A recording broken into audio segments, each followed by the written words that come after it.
very much for taking the time today. I just wanted to ask, first of all, is it proven now, with the MLS and the German soccer team both succeed, or the teams that succeed in the MLS using the most data, is it proven now that having all this data and using it can really give you an edge in sports?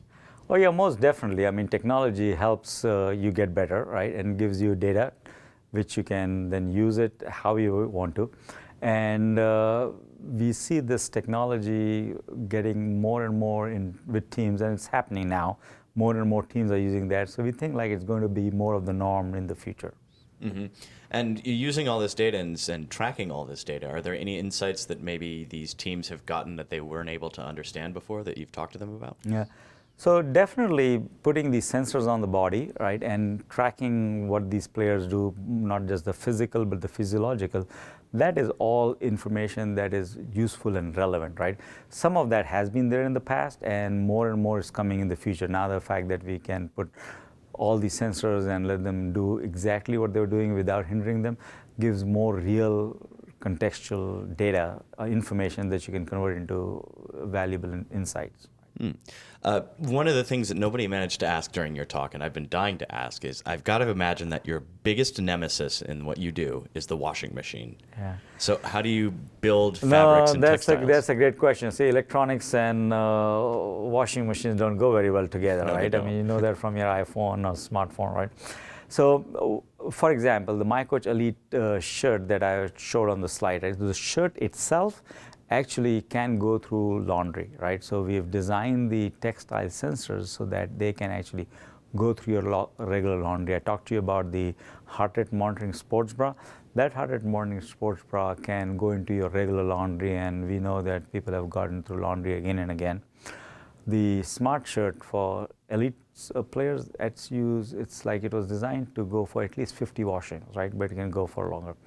And the way we've done that is like the electronic component on that is snapped on. So when you put it in the laundry, you take the electronic component out and you throw it in the washer, right? Bring it back again, plug that in. So it made it very simple and easy for people to use, right? As long as you just remember to snap it out before you throw it in the laundry. Mm-hmm. I'm sure that you're an expert in textiles and the chemistry of various fabrics and so forth, right?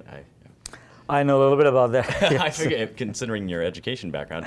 I wanted to ask about conductive threads and using the actual textiles themselves for conducting this information. Are you doing that now, or is that in the future? So we actually had our own technology for conductive threads when we were Textronics, right?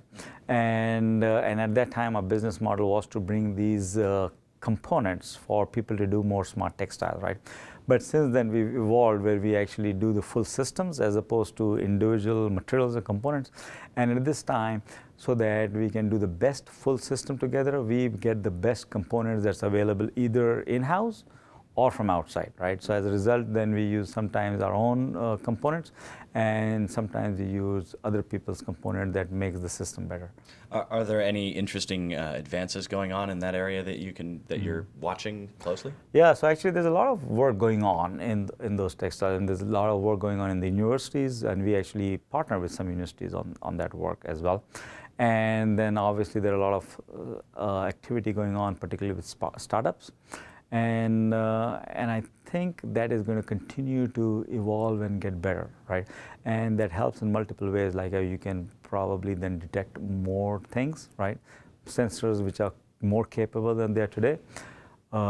Typically, one of the challenges is like the quality of the data that you get and the noise and the signal to noise ratio, and that continues to improve along. So overall, I would say is like, I mean, we have a lot better materials today than we had 10 years ago when we first started out in this thing, right? And I would certainly hope that we have a lot more better in the next few years. Excellent. I guess my final question is going to be, how did you staff up the data scientist aspect of this? You said that insights are the most important Correct, thing. right, yeah. So we actually partnered with some people and some universities to bring their talent in. We actually had some in-house capabilities, and we also supplemented that with some external people, right? Including, I mentioned to you about our partnership with Exos, which used to be Athletes Performance Institute, who work with top athletes of the world and train them as well, right? As well as some universities, right?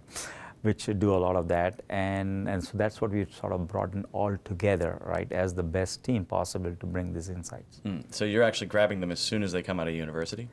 So yeah, we actually have hired some people, and then we actually work with the university and the professors so that we get the best talent that's out there also. Okay, so excellent. So you've got a farm system just like the football teams. I'm sorry. I'm using That is true, right? So I mean, we want to get the best talent on this thing. So. Absolutely. Excellent. Well, thank you, Doctor. I appreciate it. Thanks, Alex. Take care. Enjoy it. Thank you.